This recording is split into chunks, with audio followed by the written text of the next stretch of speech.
Olá, Dexcast. Eu sou o professor Nélio Reis e hoje vamos discutir um tema decisivo para o futuro do Brasil: educação e trabalho.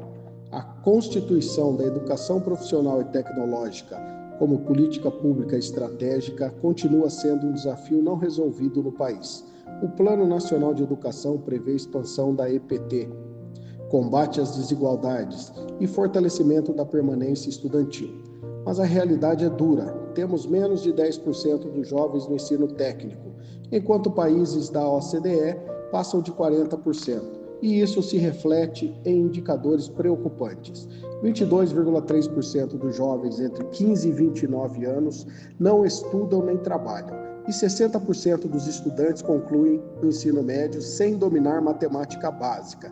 Tudo isso acontece justamente quando o país discute reforma tributária, jornada 6x1, marco das terras raras, transição energética e competências digitais, áreas que exigem formação técnica sólida.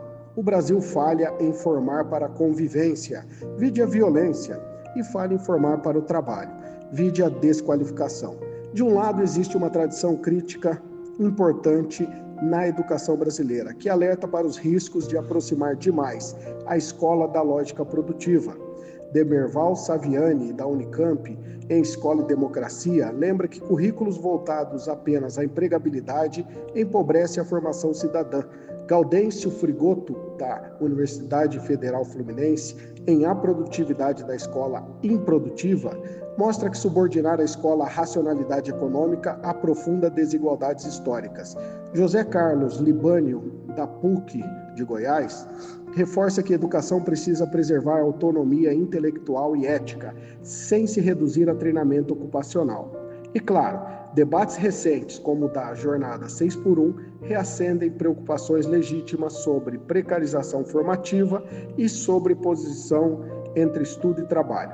Por outro lado, economistas e organismos internacionais defendem que a escola brasileira fracassa justamente por ignorar as demandas reais da sociedade e da economia. Peter Drucker, dos Estados Unidos, já alertava em Post-Capitalist Society que sistemas educacionais desconectados do mundo produtivo geram irrelevância. Gary Becker, da Universidade de Chicago, prêmio Nobel, mostrou que produtividade depende de investimento em competências aplicadas. E Andreas Schleicher, da OCDE, do relatório Skills for Jobs, evidencia que países que negligenciam laboratórios, estágios, certificações produzem jovens diplomados, mas desempregados. O Brasil confirma esse diagnóstico. Apenas 12% das escolas têm laboratórios adequados. E setores estratégicos, terras raras, energia limpa, digitalização, infraestrutura sofrem falta de técnicos, operadores químicos, engenheiros de nível médio. Para superar essa contradição entre formação humanista e formação produtiva, o Brasil precisa de um instrumento estrutural: o Fundo Nacional de Formação Profissional para a classe D e E. Esse fundo permitiria executar de fato as metas do Plano Nacional de Educação e suprir lacunas históricas da educação profissional e tecnológica. Suas fontes de financiamento incluiriam 1% do imposto de renda, parcelas do Fundo Nacional, contribuições setoriais via contribuição social sobre o lucro líquido das grandes indústrias e empresas tecnológicas, recursos da FDR, da reforma tributária e aportes do BNDES e fundos regionais. Os recursos seriam aplicados em laboratórios de alta complexidade, oficinas tecnológicas, centros de EPT em periferias e áreas rurais, certificações gratuitas, formação docente técnica e também, algo fundamental, restaurantes universitários e escolares, transporte gratuito e bolsas permanência. O fundo também viabilizaria parceria público-privada para gestão e modernização de laboratórios nos moldes dos recentes leilões de gestão escolar, garantindo a atualização tecnológica contínua. E as escolas cívico-militares, reconhecidas por maior estabilidade disciplinar, poderiam atuar como polos estratégicos de itinerários técnicos articulados ao fundo. Concluindo, o Brasil precisa de um modelo de educação profissional e tecnológica que una formação crítica e inserção produtiva.